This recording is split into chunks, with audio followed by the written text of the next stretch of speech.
Hi అండి, అందరికీ నమస్కారం. నేను మా పాప మా ఆయన గుడికి వెళ్ళామన్నమాట.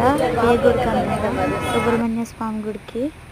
సుబ్రహ్మణ్య స్వామి గుడికి వెళ్ళి బాగా దర్శనం చేసుకున్నాం. చాలా ఆనందంగా అనిపించింది గుడిని చూసి. ఆడాలి మా పాప ఆడుకోవడం. నేను ఇప్పుడు మా ఆయన ఎప్పుడు తీసుకెళ్ళలేదు, ఫస్ట్ టైం తీసుకెళ్ళారు. నచ్చింది నాకు. మీరు కూడా అందరూ శుభ్రం సృష్టి చేసుకుంటే కనుక అందరికీ శుభాకాంక్షలు. నా ఛానల్ సబ్స్క్రైబ్ చేసి సపోర్ట్ చేస్తారని మీ అందరినీ ఆశిస్తున్నాను. Bye bye. ఆగు.